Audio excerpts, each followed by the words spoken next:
If you've spent any time studying the improvisational side of World War II, you already know that some of the most effective tools weren't factory-made. They were built in basements, barns and back rooms by soldiers, resistance fighters and civilians who, well, simply refused to be helpless. That spirit is exactly why this guide exists. Before we dive in, make sure you subscribe to the Prepper Historian so you don't miss future deep dives into forgotten tactics and practical knowledge the history books barely touch. What you're about to read isn't theory, and it's not fluff. It's a one-minute hook into a world where necessity forced creativity and where simple household items became tools of survival and defense. These weapon hacks aren't about turning you into a soldier. They're about understanding the mindset of adaptability. The same mindset that kept people alive when resources were scarce and danger was close. And yes, every single one of these hacks is rooted in documented World War II ingenuity, scaled into practical, modern home defense knowledge. How resistance fighters turned basic tools into striking implements. During the war, resistance groups across Europe didn't have armories. They had tool sheds. A hammer, crowbar, or even a short-handled sledge could be repurposed for defensive use. What matters is weight, leverage, and control. A common trick was wrapping the handle with cloth strips soaked in pine resin to create a no-slip grip. Today, that same principle works if you want a reliable close-quarters defensive tool in a crisis. Simply improving the grip and balance of a standard household tool turns it from an awkward object into something stable and usable under stress. How World War II partisans reinforced broom and shovel handles for stronger impact. One overlooked hack from Polish and Yugoslav partisans involved strengthening wooden handles with wire or metal bands to prevent splitting on impact. Wrapping a broomstick or shovel handle tightly with fencing wire and then hammering it flush created a stiff, fracture-resistant shaft. Modern equivalents can use heavy-duty zip ties or hose clamps, which provide the same reinforcement. If a handle doesn't flex and doesn't break, you have a reliable defensive staff-sized tool. It's simple, but it's the kind of simplicity that kept people alive when they had no alternatives. How soldiers use sand-filled containers as improvised stopping tools. One of the most underrated World War II improvisations was the sand-cosh a sock, pouch or sling filled with sand until it was just dense enough to hold shape. The density allowed it to deliver controlled, blunt force without metal, which made it quiet and easy to conceal. The physics are straightforward. Sand conforms on impact but carries weight like a solid mass. A modern application could be filling a canvas pouch or even a sturdy winter sock with dry sand or fine gravel, sealing it with tape and using it defensively as a flexible, dense striking tool. It trains your mind to understand how mass and softness combine to create force without relying on manufactured weapons. It's a fascinating principle, really, and once you grasp it, you'll see how resourcefulness can make up for a lack of conventional arms. How scrap metal was shaped into trench-style hand tools. Scrap metal bending was common among soldiers who wanted compact trench tools for utility and emergency defense. The trick was simple. Heat the metal until bendable, shape it around a pipe or anvil edge, and then quench it. It was practical, clever, and often a matter of necessity. Today, you can replicate the concept without forging anything. A pry bar, cold chisel, or mason's tool can serve the same role if you adjust the grip. Just wrap the handle with leather or thick cloth and ensure the weight distribution is forward.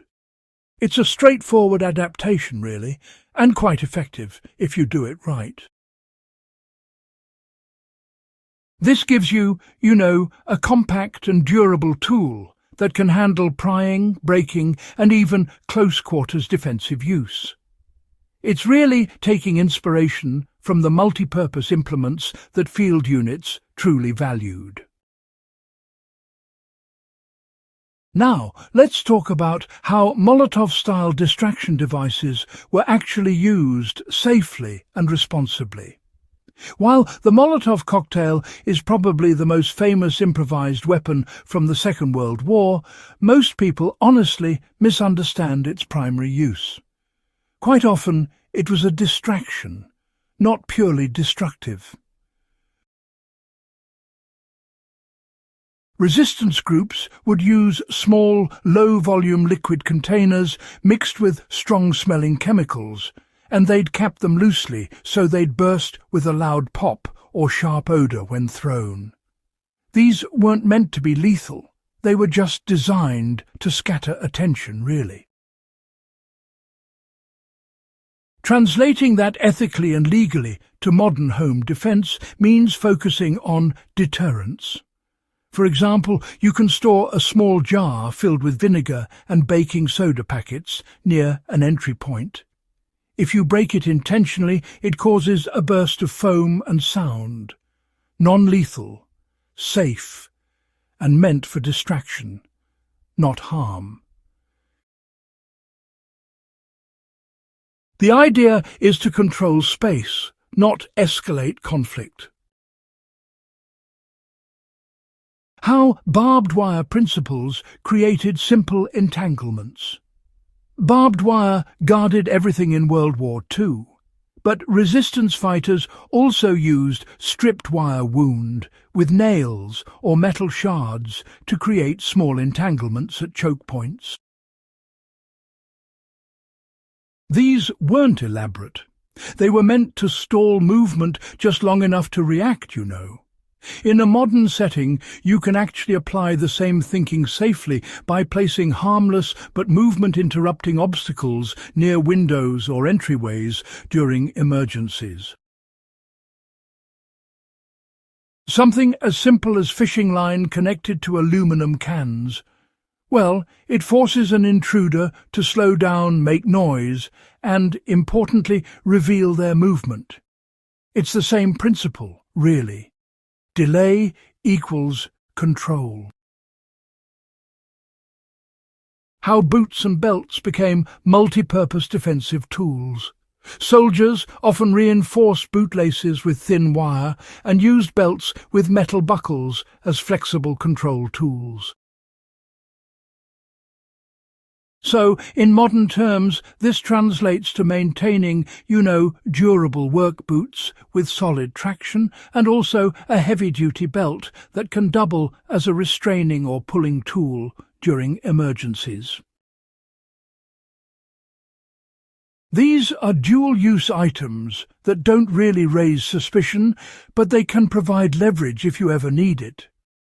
The effectiveness, honestly, lies not in the item itself, but in understanding leverage and physics the way frontline troops were forced to. Now, here's an interesting bit. How cooking oil and soap became movement control tools. We defenders sometimes used everyday liquids to control terrain. Just a thin coating of soap or oil on stone made surfaces nearly impossible to traverse quickly. It wasn't used offensively. It slowed pursuers or protected exits. In a home defense scenario, you can adopt the mentality of environment shaping. You don't need to booby-trap anything. Simply knowing how to control movement, lighting, footing, visibility, gives you an upper hand without creating risk for yourself or others. How concealment techniques turned ordinary rooms into defensive positions. Finally, one of the most effective World War II hacks wasn't a weapon at all. It was concealment. Resistance fighters would, rearrange furniture to funnel entry paths, place mirrors to monitor blind spots, or use curtains to obscure movement. This is entirely applicable today. A well-lit hallway, a cleared escape route, and a rearranged living room can turn your home from vulnerable to controlled. The weapon isn't the object, it's the layout. Every one of these hacks is grounded in actual World War II practice, adapted for responsible modern application. If you value historical resilience and practical self-reliance, keep digging deeper with us. Subscribe to The Prepper Historian and share this guide so more serious history buffs can join the community.